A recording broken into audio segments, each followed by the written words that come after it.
Bueno, cuando ocurre un desastre ecológico masivo, literalmente el entorno natural se convierte al instante en la escena de un crimen, donde la ley exige respuestas. No es simplemente un accidente trágico, sino un evento crítico que requiere rendición de cuentas. En este análisis vamos a investigar exactamente cómo el sistema legal acorrala a los responsables y los obliga a reparar el daño causado. Bien, para entrar de lleno en este tema, revisemos rápidamente la hoja de ruta. Primero, veremos el propósito de la responsabilidad. Segundo, la culpa versus el riesgo creado. Tercero, quiénes son los responsables. Cuarto, los grados de responsabilidad legal. Y 5, la reparación del daño. Empezando con la sección número 1, el propósito de la responsabilidad, básicamente el objetivo final del derecho ambiental. A ver, hay que entender que el objetivo principal del sistema legal frente a los daños ecológicos no es simplemente castigar por el puro afán de sancionar. En realidad, el propósito fundamental es proteger, conservar y restaurar integralmente el medio ambiente. O sea, la ley no trata a la naturaleza como un simple paisaje decorativo de fondo, sino como un bien jurídico protegido y un derecho netamente colectivo. La meta real pasa de solo penalizar la infracción a devolver el ecosistema a sus condiciones originales.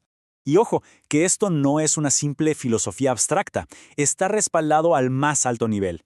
En Bolivia, los artículos 33 y 342 de la Constitución establecen el medio ambiente como un derecho inalienable, lo que genera el deber supremo de conservarlo. Además, al vincular esto directamente con la Ley número 1333 de Medio Ambiente, se crea un verdadero escudo legal diseñado específicamente para evitar que la destrucción ecológica pase desapercibida. Pasemos a la sección 2. Culpa versus riesgo creado, o el gran obstáculo de la intención.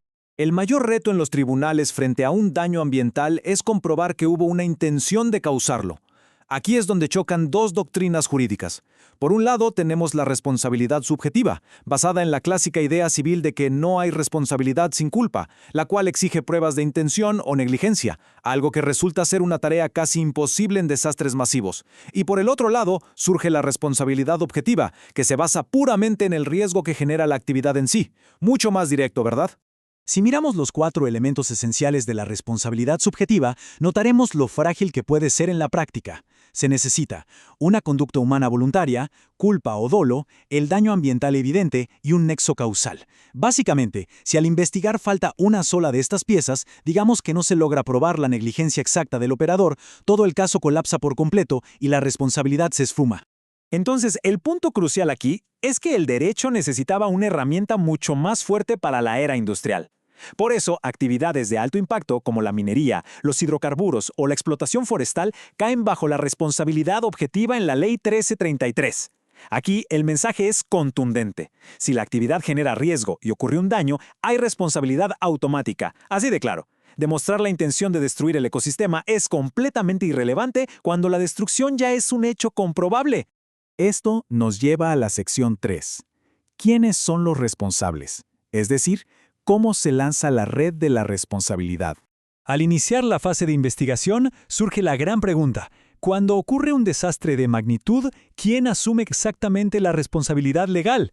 Porque seamos sinceros, rara vez es un individuo aislado cometiendo un error fortuito. Casi siempre involucra toda una compleja red de industrias, maquinaria pesada y decisiones gerenciales interconectadas.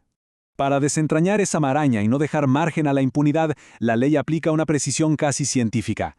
Se usan 5 elementos muy específicos: identificar la actividad generadora, ubicar el impacto exacto, probar la relación causal técnica, identificar meticulosamente al operador y verificar el deber legal de control sobre esa zona, un verdadero trabajo de investigadores. Además, aplicando el implacable principio internacional de quien contamina paga, el espectro se amplía radicalmente. Ya no se trata solo del operador directo en el terreno. Ahora la ley asegura atrapar a empresas, subcontratistas, a las autoridades estatales que omitieron fiscalizar e incluso a las entidades financieras que aportaron el capital. Básicamente, se asegura que absolutamente nadie en la cadena de beneficios pueda eludir su culpa. Avanzamos a la sección 4, grados de responsabilidad legal. Veamos cómo se mapea la culpa. Para cerrar cualquier posible vacío legal, el sistema divide la culpa en 4 niveles precisos. Tenemos la responsabilidad directa, para la causa inmediata. La indirecta, aplicable a quienes contribuyen en segundo plano. La solidaria, un mecanismo brillante para enjuiciar a múltiples actores sin dividir el cobro. Y la responsabilidad por omisión, reservada para aquellos que cerraron los ojos cuando tenían el deber legal expreso de vigilar. Y para aterrizar todo este concepto en la realidad, veamos este claro ejemplo. Imaginemos una empresa minera que deliberadamente descarga sus residuos tóxicos en un río sin ningún tipo de tratamiento. Eso ilustra perfectamente la responsabilidad directa. Altera el ecosistema materialmente y se convierte al instante en el blanco principal e ineludible de la justicia para mitigar el desastre. Pero, ¿qué pasa si ese contaminador directo huye, desaparece o se declara en quiebra? Pues ahí entra en acción la responsabilidad subsidiaria. Frente a la incapacidad del infractor principal, el Estado tiene el deber de intervenir. Al ser el garante supremo del medio ambiente, asume la obligación de reparar para asegurar que un daño colectivo tan grave no quede simplemente en el olvido.